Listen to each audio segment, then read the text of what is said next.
Palavra da Verdade, com Hernandes Dias Lopes. Eu quero hoje repartir com vocês o que está no livro do profeta Isaías 62.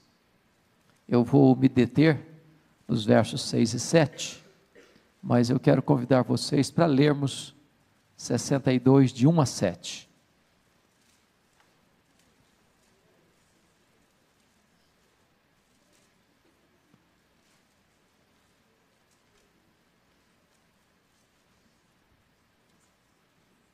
Isaías 62, de 1 a 7.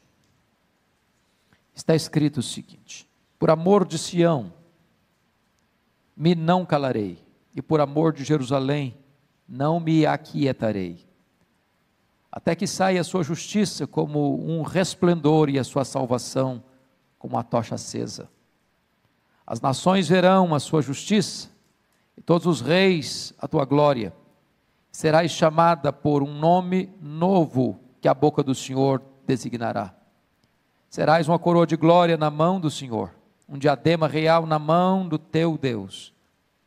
Nunca mais te chamarão desamparada, nem a tua terra se denominará jamais desolada, mas chamar-te-ão minha delícia e a tua terra desposada, porque o Senhor se delicia em ti e a tua terra se desposará. Porque como o jovem desposa a donzela, assim teus filhos te desposarão a ti, como o noivo se alegra da noiva, assim de ti se alegrará o teu Deus. Agora vamos nos deter nos versos que vamos trabalhar hoje aqui, versos 6 e 7, se você tem a versão atualizada como a minha, leia comigo por favor, vamos juntos? Sobre os teus muros, ó Jerusalém, pus guardas, que todo dia e toda noite jamais se calarão. Vós os que fareis lembrar do Senhor, não descanseis, nem deis a ele descanso, até que restabeleça Jerusalém e a ponha por objeto de louvor na terra. Amém. Bom, esse texto começa com promessas. E o contexto aqui é de uma Jerusalém desolada, e Jerusalém aqui é um emblema, é um símbolo do povo de Deus, é um símbolo da igreja, e nesta tarde eu gostaria que nós encarássemos como um símbolo da nossa família. Reveses acontecem, lutas chegam, tempestades desabam, crises nos emparedam, e há momentos em que parece que a nossa Jerusalém fica desolada, mas Deus está agora prometendo que esta terra, que esta cidade, que este povo, não vai mais ser um povo desolado, mas vai ser a delícia de Deus, não vai trazer mais desgosto para Deus, mas vai ser o prazer de Deus. E numa linguagem humana, e ele não poderia encontrar uma mais poética do que esta, ele diz assim: como o noivo se alegra da noiva, assim de ti se alegrará o teu Deus. É com este amor, é com esta alegria, é com esta paixão, é com este zelo que Deus olha para você e para mim e diz: você é precioso para mim, a sua família é preciosa para mim, a sua igreja é preciosa para mim, e eu vou olhar para a sua Jerusalém agora como meu prazer, como a minha delícia, como a menina dos meus olhos. É promessa de Deus para a nossa vida. Às vezes a gente fica pensando que Deus passa perto da gente, corta a volta, prende o nariz, porque o cheiro é muito ruim, mas não é assim que Deus olha para a gente. Ele olha para você como uma pessoa olha para sua amada, um jovem olha para sua amada, para desposá-la, com toda emoção, com todo afeto, com toda doçura, com toda ternura, e Ele está dizendo para você que Ele se delicia em você, você é o prazer dEle, você é a delícia dEle, e que Ele tem restauração para a sua vida.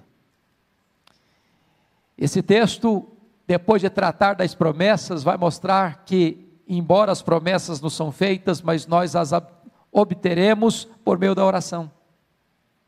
A restauração veio por meio da oração. E os grandes momentos de avivamento na história, na igreja, na família, vêm como resultado da oração. É quando o povo de Deus clama, é quando o povo de Deus te humilha, é quando o povo de Deus te curva, é quando o povo de Deus tem fome, tem sede, é sobre esta terra seca que Deus derrama do seu Espírito. E eu quero conclamar vocês para pensarem comigo sobre isso. Quando Deus quer fazer uma grande obra na nossa vida, na nossa casa, na nossa igreja, já dizia o teólogo clássico do avivamento, Jonathan Edwards, então Deus começa a despertar o seu povo para orar. Enquanto não há despertamento para a oração, as chuvas não chegam, as torrentes não descem, o avivamento não acontece, os milagres de Deus na nossa vida, na nossa casa, na nossa igreja, não acontecem. Foi quando Elias subiu para o cume do Carmelo que as torrentes caíram. E hoje eu gostaria que vocês olhassem comigo essa passagem bíblica, e tirasse daqui 7 lições. Eu não sei se você tem o hábito de andar com a caneta, andar com um caderninho, andar com um papel, ou se você tem agilidade no seu smartphone para anotar isto, mas eu queria compartilhar com vocês aqui 7 características de uma oração por restauração, da nossa Jerusalém, da nossa casa, da nossa igreja, da nossa vida. Como é que deve ser essa oração? E os versos 6 e 7 trazem para nós o conteúdo desta oração por restauração. Então, em primeiro lugar, anote aí, uma oração por restauração é uma oração cheia de expectativa. Olha o verso 6, sobre os teus muros, ó Jerusalém, pus guardas. As cidades naquela época eram amuralhadas, e o guarda ficava em cima, em torres, sobre os muros, para 2 finalidades. Primeiro, para alertar quando um inimigo estava chegando, para botar o povo em alerta, para convocar o povo para uma batalha, para reunir as suas forças para um grande combate. É muito importante você entender que quem ora precisa estar vigiando. Oração é guerra, oração é batalha, oração é convocação para um grande conflito espiritual. E quando você se põe de joelhos, você precisa entender isso, que há uma orquestração contra a sua vida, há uma orquestração contra a sua família, há uma orquestração contra a sua igreja, e nós devemos orar como guardas em cima de um muro, de olhos abertos, vigilantes, atentos para os perigos que nos rondam e nos cercam. Mas em segundo lugar, esse guarda, ele existia lá, ele estava lá, com essa expectativa também do socorro de Deus, da ajuda de Deus. Quando você ora, você tem que ter essa expectativa, com um guarda em cima de um muro. Lembra do profeta Abacuque? Quando a situação foi tão crítica para o seu país, e diz a Bíblia que ele se colocou sobre a torre de vigia para esperar a resposta de Deus. Esse é o desafio de Deus para você e para mim, de você orar pela sua família, nessa expectativa, de que Deus vai agir, de que Deus vem ao seu encontro, de que Deus vem em seu socorro, de que Deus vai atender o seu clamor, de que Deus vai ver suas lágrimas, de que Deus vai trazer auxílio para você na sua necessidade. É com essa expectativa, é a expectativa de Jacó, que se agarra ao Senhor, e não o larga, até receber a bênção. É a expectativa do leproso que chega para Jesus e diz: Senhor, se tu quiseres, tu podes purificar-me. É a expectativa desta oração que conecta o altar com o trono, e do trono vem como grandes e poderosas intervenções de Deus na nossa vida e na nossa história. A primeira coisa, ao orarmos por nossa família, pela nossa igreja, nós precisamos orar com grande expectativa, como um guarda em cima de um muro.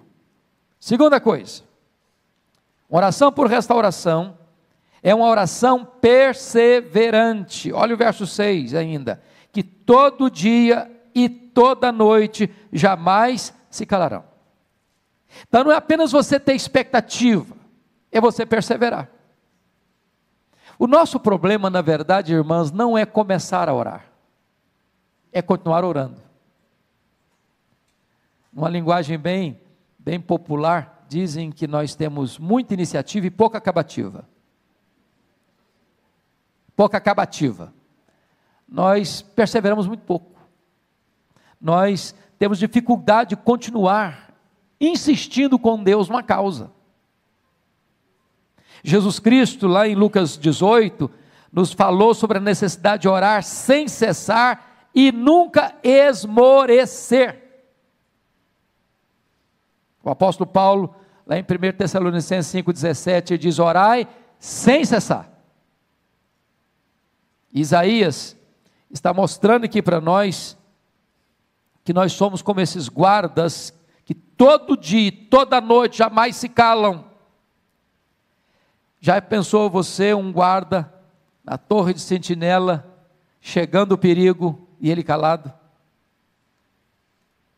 Botando em risco toda a população que estava dentro dos muros, porque não deu sinal. Oração, minhas irmãs e meus irmãos, tem que ter essa vigilância perseverante.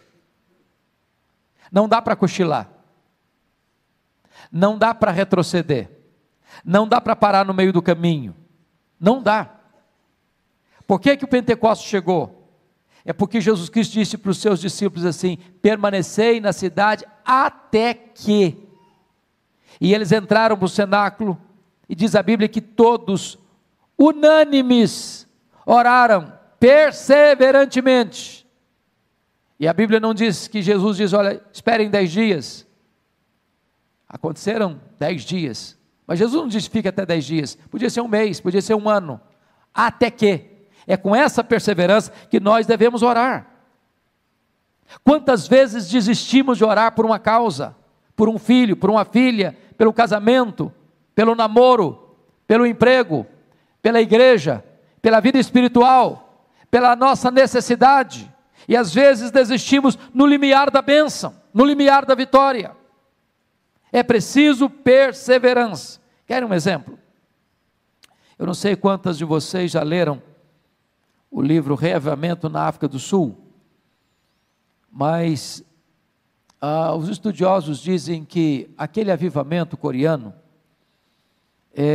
do século passado começou com a reunião de oração meio-dia.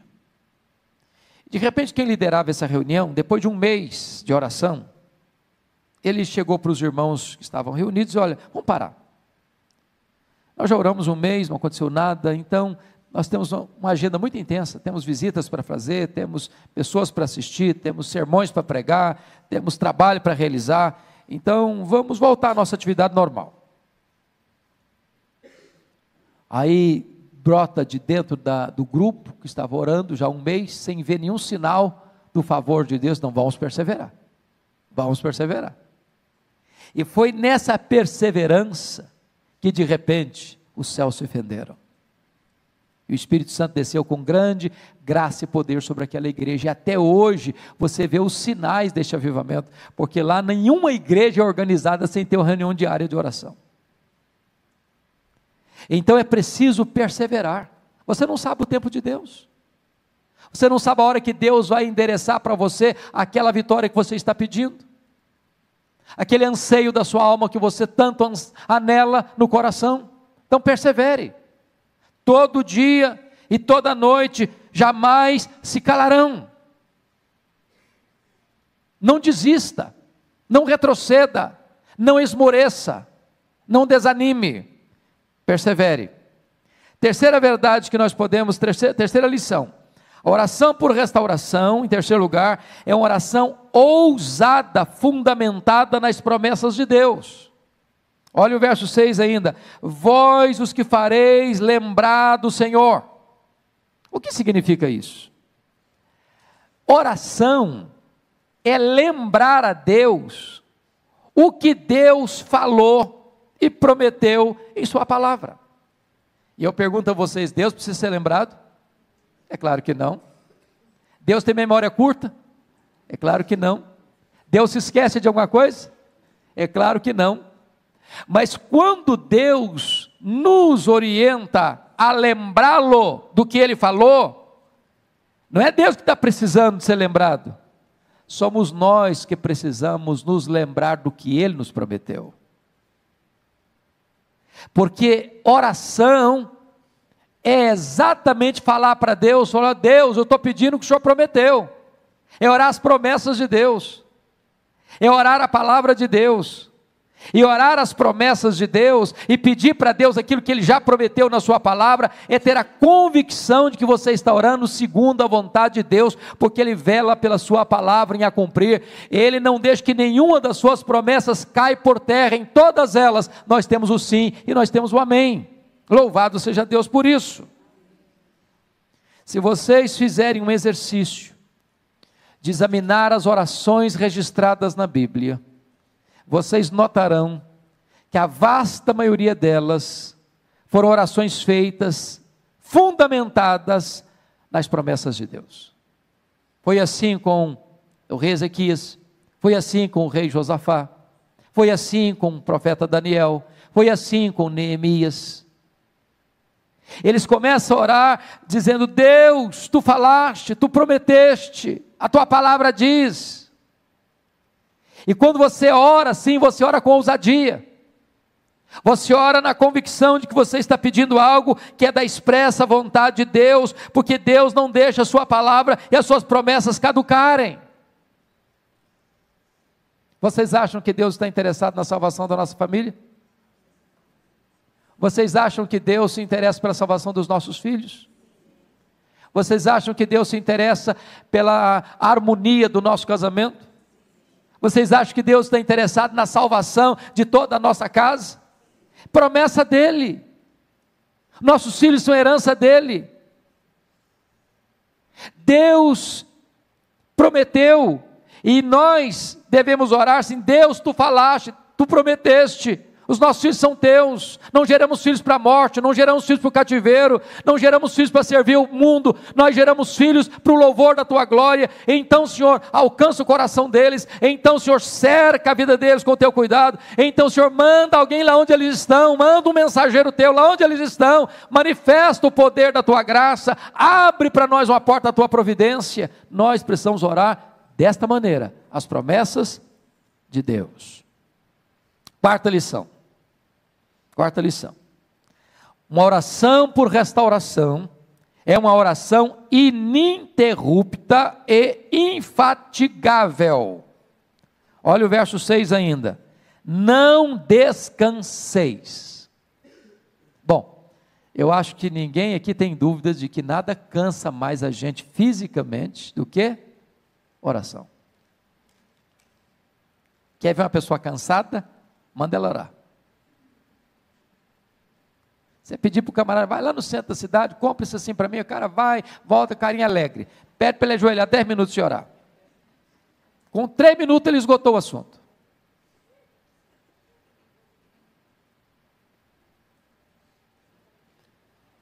Não descansei, sabe o que significa, amadas irmãs? Oração é batalha, é guerra, produz fadiga, produz esgotamento, e o texto está dizendo o seguinte: não permita que o seu corpo seja um impedimento para você prosseguir, não afrouxe as suas mãos, não ensarilhe as suas armas, é preciso tenacidade para não retroceder, é preciso disposição para não se acomodar. Veja comigo como é que Jesus orou no Getsemane. Quem pode dar para mim algumas características da expressão corporal de Jesus ao orar ali no Getsemane? Primeiro, suava. Agora, estava frio ou estava quente? Você tem plena certeza que estava frio. Por que você sabe que estava frio? Porque naquela mesma noite que ele foi preso, lá no pátio da casa do sumo sacerdote, para onde ele foi levado, tinha o que lá? Uma fogueira. E o Pedrão ficou bem perto do fogo para quê? Se aquecer. Se tivesse calor, ele ia procurar um ventilador. Estava frio. E ele estava suando.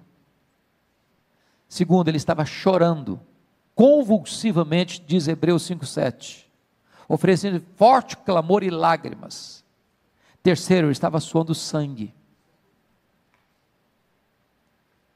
Às vezes, meus irmãos, a nossa oração é tão rasa, é tão superficial, é tão epidérmica, é tão vazia, que nem os lábios a gente abre. Nós não botamos o corpo, não botamos a alma, não botamos a força, não botamos energia, não botamos o nosso ser por completo nessa oração. Não descanseis. Eu fico olhando alguns exemplos bíblicos, como o exemplo de Ana. A postura da Ana de derramar a alma era tão forte que ele pensou que ela estava bêbada. E eu fico imaginando o seguinte: até que ponto nós estamos tendo esse ato físico, corporal, de gesto, de atitude na oração, que nós poderíamos dizer: eu estou derramando a minha alma. Não descansar significa que você vai perseverar nessa busca, não importa quanto tempo vai levar. Ambrósio, um dos pais da igreja, disse acerca de Mônica, mãe de Agostinho de Hipona, depois que ela orou por ele 30 anos. Ô, gente, não é brincadeira não orar por alguém 30 anos. Não é verdade? Não dá vontade de desanimar não? Falou: Deus, eu já fiz o que o senhor tinha que falar, já falei, agora é com o senhor, agora não vou falar mais não. Esgotou meu repertório. 30 anos. E Ambrósio disse: um filho de tantas lágrimas jamais poderia se perder. Não descanseis. O missionário David Brainerd, que foi chamado por Deus ainda jovem para trabalhar com os índios, peles vermelhas, antropófagos, canibais, no meio da selva, nas noites geladas, muitas vezes ele suava a camisa. E quando os índios vinham espreitar para matá-lo e comê-lo, porque eram canibais, viam-no estirado sobre a neve, chorando e clamando a Deus pela salvação deles. E ele perseverou infatigavelmente nesta oração, até que o Espírito Santo foi derramado para a salvação daqueles índios, e um grande avivamento ali aconteceu. Não descanseis. Jesus contou uma parábola interessante, de um homem que chegou um amigo na casa dele, meia-noite, e era a cultura do judeu, ao hospedar alguém, ter provisão para esse alguém. É uma questão de bom senso, de fidalguia, ou de ser um bom hospedeiro. Ele não tinha pão, ele foi para casa do amigo dele pedir pão. Para mim empresta 3 pães. Falei: eu estou dormindo, cara, não vou levantar não. Não, mas eu não posso ir embora sem os pães. Não, mas eu não vou levantar agora. E o cara ficou insistindo, até que a pessoa levantou e atendeu o pedido dele. É claro que Jesus está contando essa parábola por contraste. Porque Deus não é esse Deus que está dormindo, que está com dificuldade de levantar da sua cama, que está já acomodado e não quer atender porque está tarde da noite. Não, esse Deus está pronto, o ouvido dele está aberto, a mão dele não está encolhida, o coração dele está disposto. Mas quando Deus nos faz perseverar na oração a ponto de ser uma oração infatigável, não é porque Deus é indiferente, é que quer tratar com a gente. É com você, é comigo que quer tratar. É por isso que a Bíblia diz: não descanseis. Então você não está dispensada, você não está dispensado de continuar intercedendo pela sua família, pelos seus filhos, pelo seu marido, pela sua esposa, pela sua parentela, pela sua igreja. Persevere. Não deixe a peteca cair. Não jogue a toalha, não ensarilhe as armas. Não descanseis. Quinta lição desse texto: oração por restauração. Em quinto lugar, é uma oração importuna e ousada. Olha o verso 7. Nem deis a ele, a Deus, descanso. Essa oração aqui é muito audaciosa, não é não? Você já pensou o que é que o profeta Isaías diz para os olhos? Não dê a Deus descanso, não. Não deixa Deus cochilar, não. Continua batendo.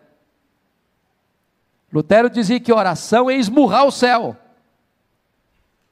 Jesus ensinou que orar é pedir, buscar e bater.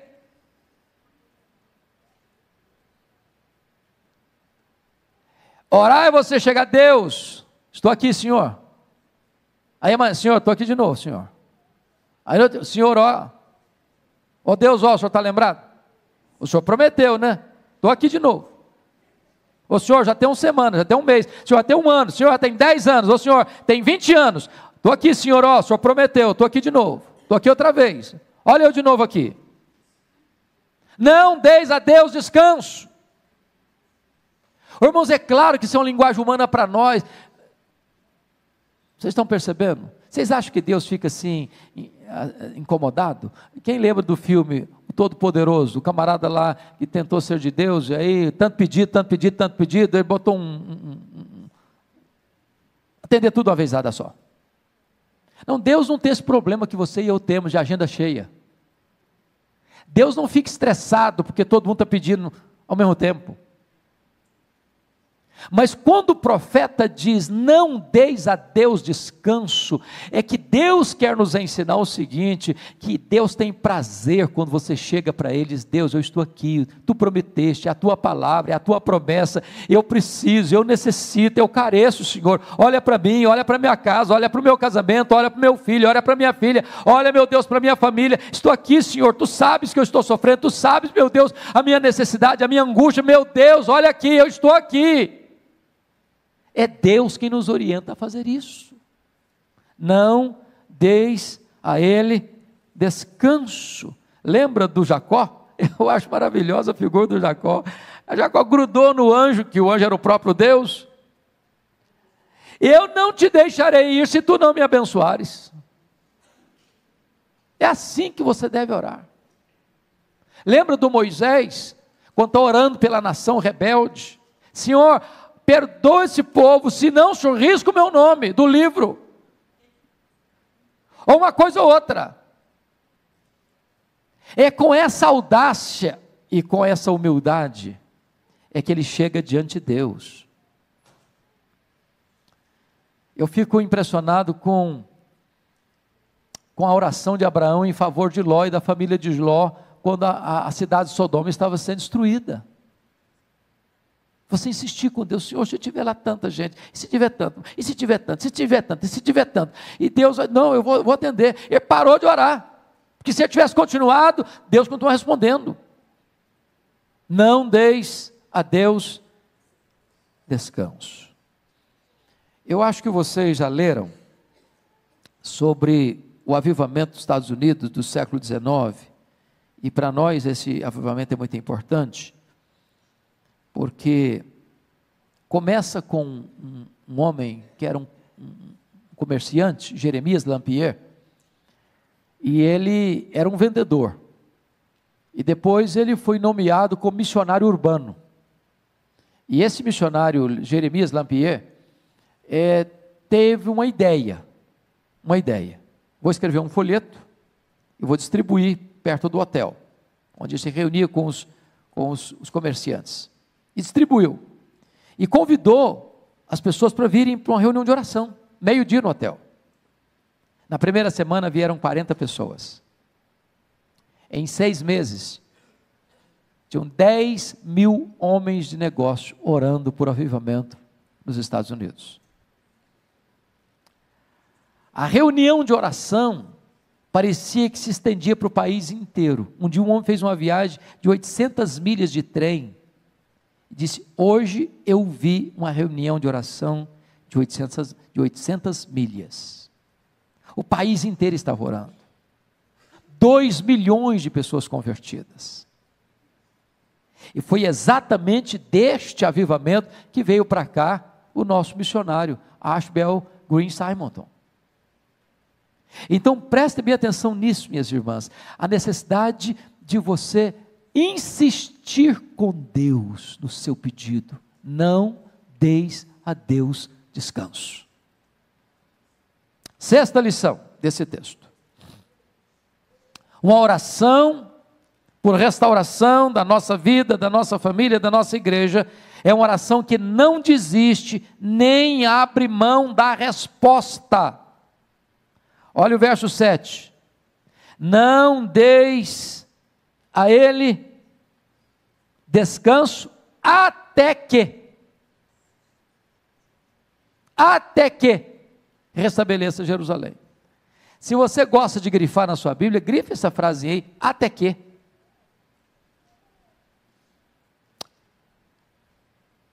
Deus disse, se você orar uma semana eu vou atender, foi isso que está escrito aí? E um mês também? E um ano? E uma década? Não. Você vai insistir com Deus, não dá descanso a Deus até quando? Até que. Então você vai orar pelo seu filho, não vai? Está orando por ele. Até quando? Até que. E pelo seu marido? Até que. Pela sua casa? Até que. Você não vai desistir. Você não tem licença para desistir. Você não tem permissão para desistir. Você não abre mão da resposta. É com essa garra, é com essa determinação, é com esse entendimento espiritual é que nós devemos orar, minhas irmãs, meus irmãos.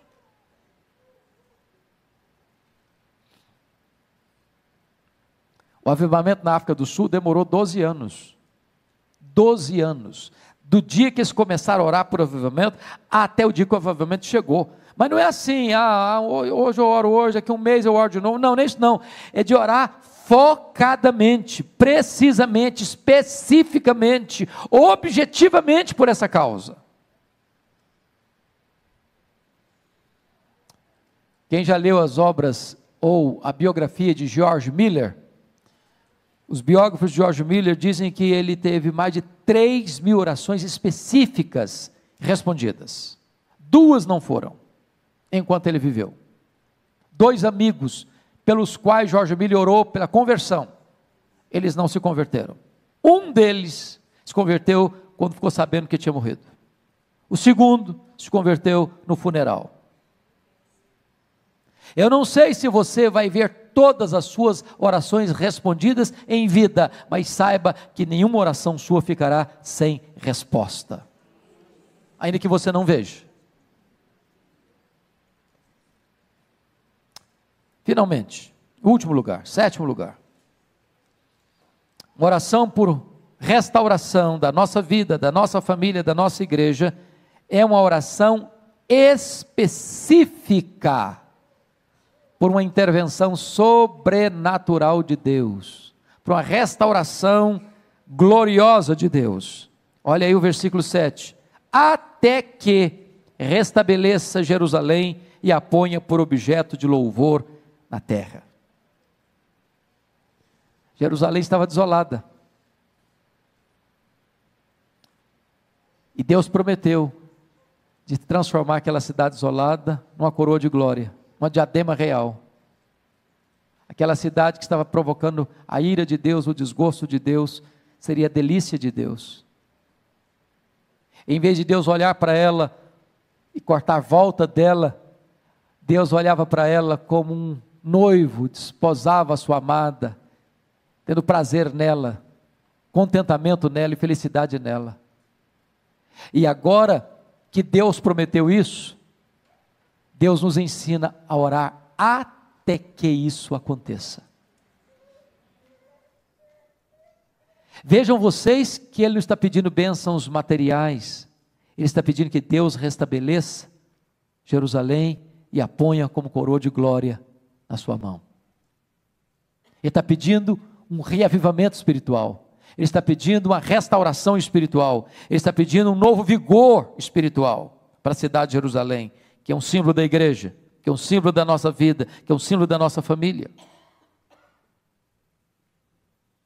E a pergunta que eu faço para você hoje é esta: o que é que você está pedindo para Deus, para a sua vida, para a sua família, para a sua igreja? O que é que nos encanta? Tiago diz que pedis e não recebeis. Por quê? que diz mal, para esbanjardes nos vossos próprios deleites. Às vezes nós pedimos para Deus, mas não sabemos pedir como convém. Às vezes nós pedimos para Deus uma pedra, pensando que estamos pedindo um pão. Uma cobra, pensando que estamos pedindo um peixe. Um escorpião, pensando que estamos pedindo um ovo. O que vai nos destruir, pensando que estamos pedindo o que vai nos dar vida. Porque às vezes os nossos pedidos são egoístas. Mas se nós estamos pedindo conforme a vontade de Deus, se nós estamos orando as promessas de Deus, se nós estamos dizendo para Deus o que Ele mesmo nos disse em sua palavra, se nós estamos querendo de fato uma restauração para a nossa vida e para a nossa família e para os nossos filhos e para a nossa igreja, podem ter certeza que não cairá esta oração em ouvidos moucos, porque os ouvidos de Deus não estão surdos. Estas mãos não estarão encolhidas para nos estender e nos dar a resposta, porque o braço de Deus está estendido, porque Ele tem pressa e tem prazer em atender aos seus filhos. Ele conhece as nossas necessidades, mesmo antes de nós as proferirmos. E Ele é rico em graça, rico em misericórdia, tem prazer em perdoar.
Tem prazer em restaurar, tem prazer em abençoar o seu povo. Eu queria orar com vocês hoje, orar pela nossa casa, orar pela nossa família. Nenhum de nós aqui, certamente, pode dizer, não, estou tão bem, como a igreja de Laodiceia, que não preciso de nada, estou rico e abastado. No próprio momento que a gente pensar isso, é porque nós já estamos numa situação muito crítica. Todos nós estamos precisando. Todos nós estamos precisando. Todos nós queremos mais de Deus na nossa casa.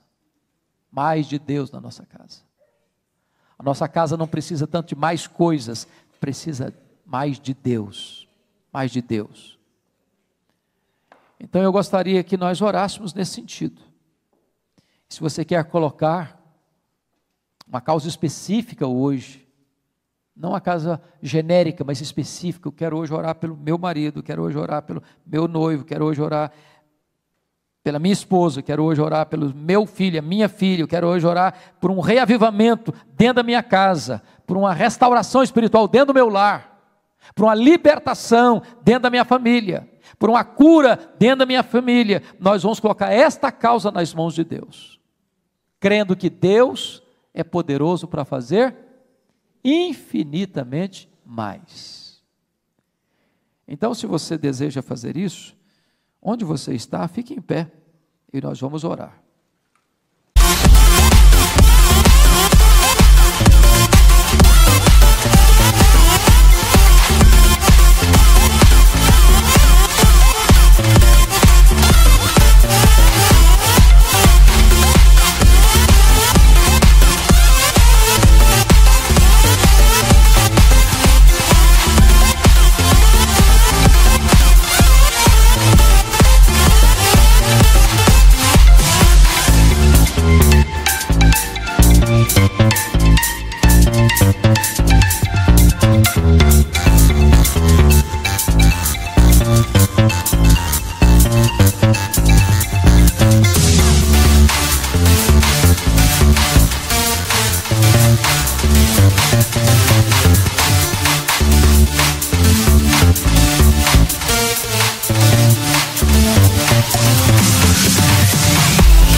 Senhor Deus, Tu és maravilhoso, Tu és revestido de glória e poder, Tu és fiel a Ti mesmo, fiel à Tua própria palavra, fiel às Tuas próprias promessas.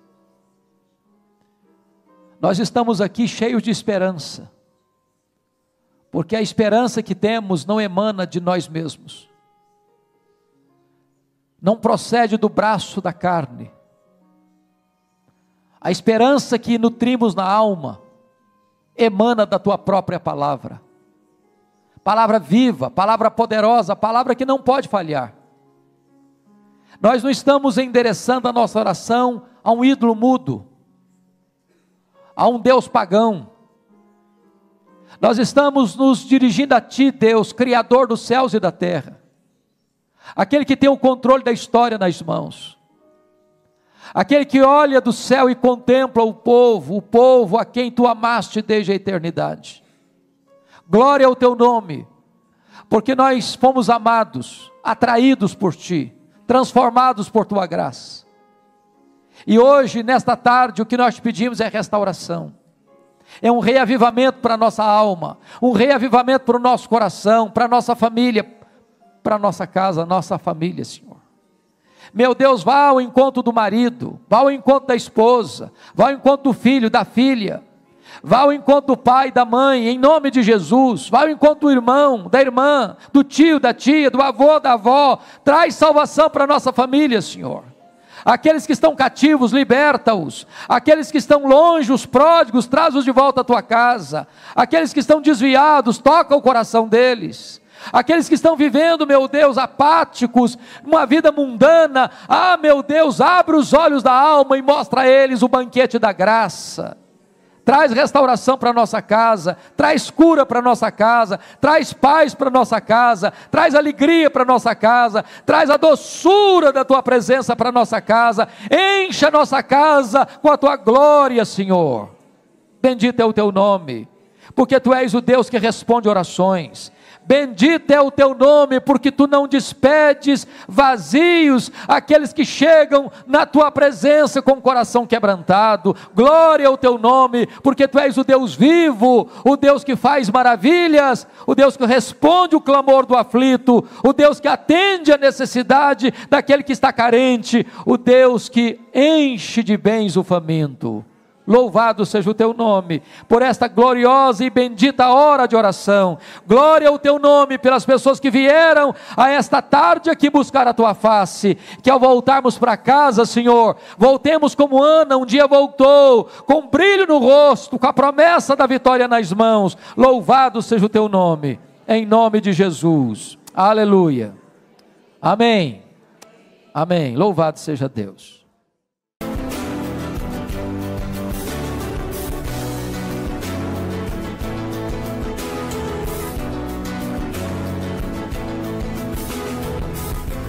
Palavra da Verdade, com Hernandes Dias Lopes.